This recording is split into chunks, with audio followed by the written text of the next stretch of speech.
নমস্কার, আমি জ্যোতিষতন্ত্র পি কুমার বলছি মন্ত্রের যন্ত্র থেকে।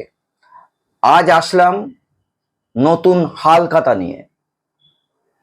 আমাদের নতুন বছর পড়তে চলেছে আর কিছুদিন পর। চৈত্র মাসের শেষ করে পরের দিন আমাদের পয়লা বৈশাখী। এই পয়লা বৈশাখে কি করা উচিত আর কি করা উচিত নয়, আর এই পয়লা বৈশাখে ঠিক আগ মুহূর্তে, মানে যখন চৈত্র মাস শেষ হতে চলেছে, তখন আমাদের কিছু সচেতনতা প্রয়োজন আছে। এই সচেতনতাটার অর্থটা কি? আমরা যদি ব্যবসাদার হই, আমরা যদি জীবনে উন্নতি করতে চাই, আমরা যদি খুব ভালো ব্যবসা করতে চাই, সেই ক্ষেত্রে এই চৈত্র মাসে আমাদের দোকানটা সুন্দরভাবে পরিষ্কার করতে হবে। পরিষ্কার এই জন্যই করতে হবে, মা লক্ষ্মী পরিষ্কার পরিচ্ছন্নতা ছাড়া সে কোনো বাড়িতে ঢোকেন না। আপনি যদি পুরাণ ঘাটেন, পুরাণে আপনি দেখতে পাবেন যে মা লক্ষ্মী খুব পরিষ্কার পরিচ্ছন্ন ছাড়া সেখানে আবির্ভাব হন না। মা লক্ষ্মী কখন আবির্ভাব হয়েছিলেন?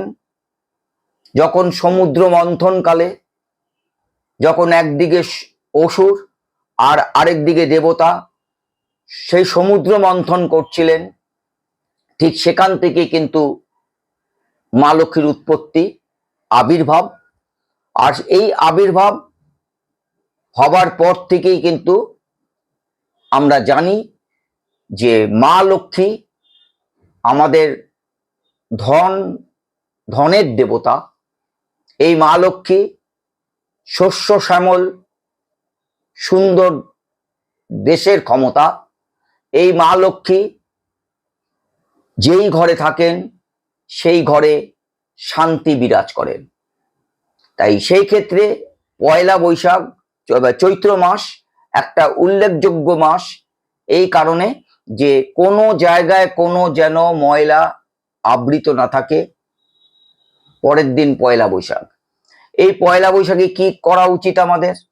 এই যাদের ব্যবসা আছে তারা করবেন, যাদের ব্যবসা নেই, যারা ঘরে মা লক্ষ্মীরা আছেন, মা বোনেরা আছেন, তাদের উদ্দেশ্য বলছি, এই পয়লা বৈশাখে আপনারা আপনাদের ঘরের যে দুয়ার আছে, দুয়ারের দুদিকে স্বস্তিক আঁকুন এবং একটা ছোট্ট মাটির ঘট বাজার থেকে কিনে আম পল্লব দিয়ে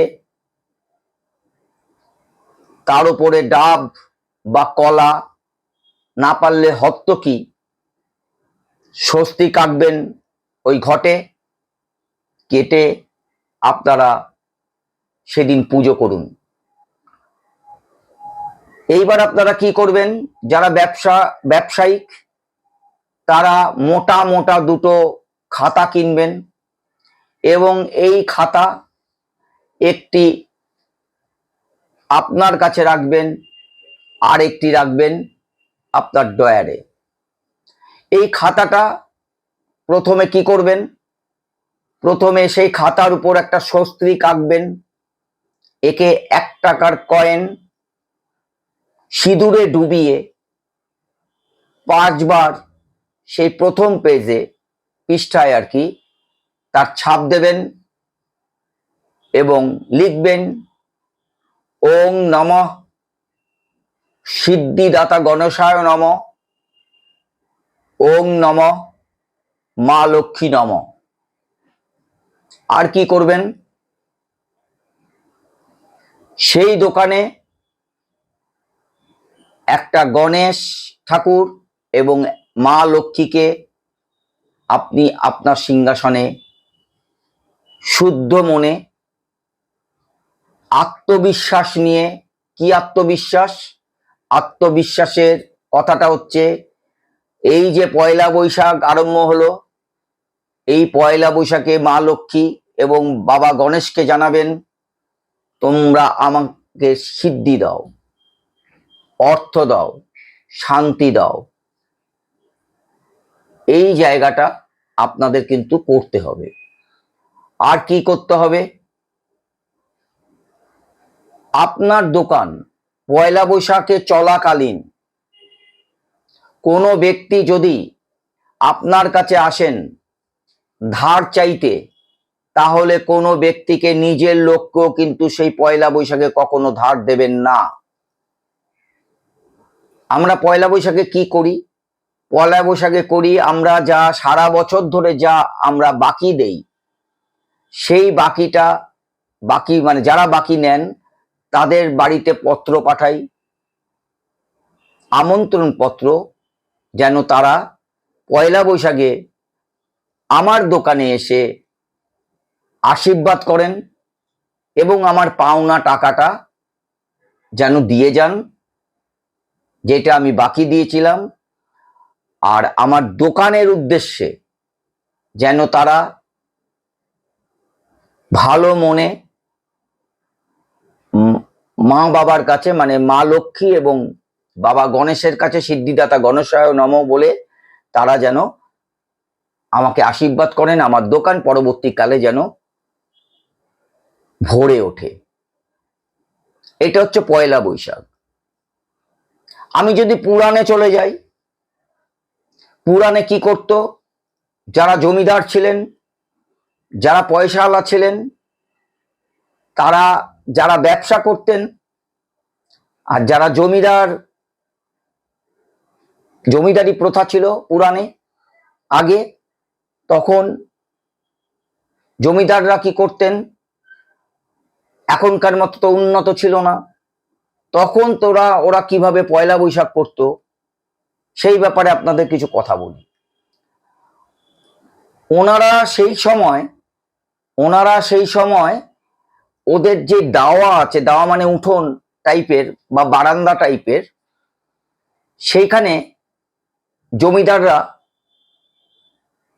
বিছিয়ে দিত গামছা। আর গামছার উপরে কি দিত, আপনারা হয়তো এর আগে শোনেননি, আমার থেকে শুনুন। এই গামছার উপরে দিত খই, মানে চাল থেকে যেটা হয় খই। যখন জমিদাররা এই পয়লা বৈশাখ মানতেন, গামছার উপর খই দিয়ে দাওয়াতে রেখে দিতেন। অনেক কৃষক ভাইরা আসতেন যারা জমিদার থেকে ধার নিয়ে জমি ফসল ফলিয়েছেন, জমি কিনেছেন, সংসার চালিয়েছেন, ঠিক তারা এই পয়লা বৈশাখে জমিদারকে টাকা ফেরত দিতে আসতেন। এবং সেই টাকাগুলো জমিদার কিন্তু হাতে নিতেন না, জমিদার সেই টাকাগুলো গামছার উপর যে খই ছিল তার উপরে ওদের বলতো, তোমরা এর উপরে টাকাটা রেখে যাও। সেই কৃষক ভাইরা বা যারা কর্য করত জমিদারদের থেকে, তারা কিন্তু ওই খইয়ের উপর টাকাটা রেখে যেত এবং তাদের উদ্দেশ্যে জমিদারের যা দেওয়ার সেটা দিত। কিন্তু পরবর্তীকালে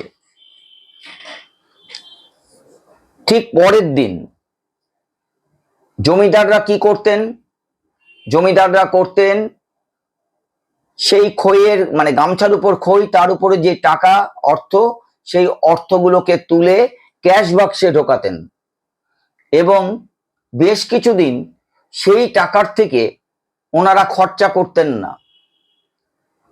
আর খইগুলো যেটা ছিল, সেই খইগুলো প্রসাদের মতো তারা কিন্তু অন্য লোকদের খাওয়াতো। এখন আমরা কি করি, আমাদের ব্যবসার সময় যখন পয়লা বৈশাখে করি, ব্যবসার সময় যখন ক্রেতারা আমাদের কাছে আসেন, আমার থেকে বাকি নিয়েছিল, তারা যখন মানে আমাদের টাকা দিতে আসে পয়লা বৈশাখে, তখন আমরা তাদের মিষ্টির একটা হাড়ি বা মিষ্টির একটা প্যাকেট ইত্যাদি ইত্যাদি আমরা তাদের উপহার দিই। আর তখন দিত খই। একটা নতুনত্ব আপনাদের জানালাম, আমাদের অতীতকালের পূর্বপুরুষদের কথা, সেখান থেকে প্রথা এই পয়লা বৈশাখ। আর এই পয়লা বৈশাখে মা বোনদের উদ্দেশ্যে বলা, আপনারা যেমন ঘট পাতবেন, তার মধ্যে আপনারা আসন কেটে বসে আপনার ইষ্ট দেবতার সিংহাসনের সামনে লক্ষ্মীর পাঁচালীটা আপনারা পড়ুন। এটা কিন্তু তাদের উদ্দেশ্যে বলা যারা মা বোনরা আছে। আপনি দেখুন না, এই পদ্ধতি যদি আপনারা করতে পারেন, তাহলে কিন্তু আগামী যে দিনগুলো আপনারা ভালো থাকবেন সুখ আর সমৃদ্ধিতে। নমস্কার।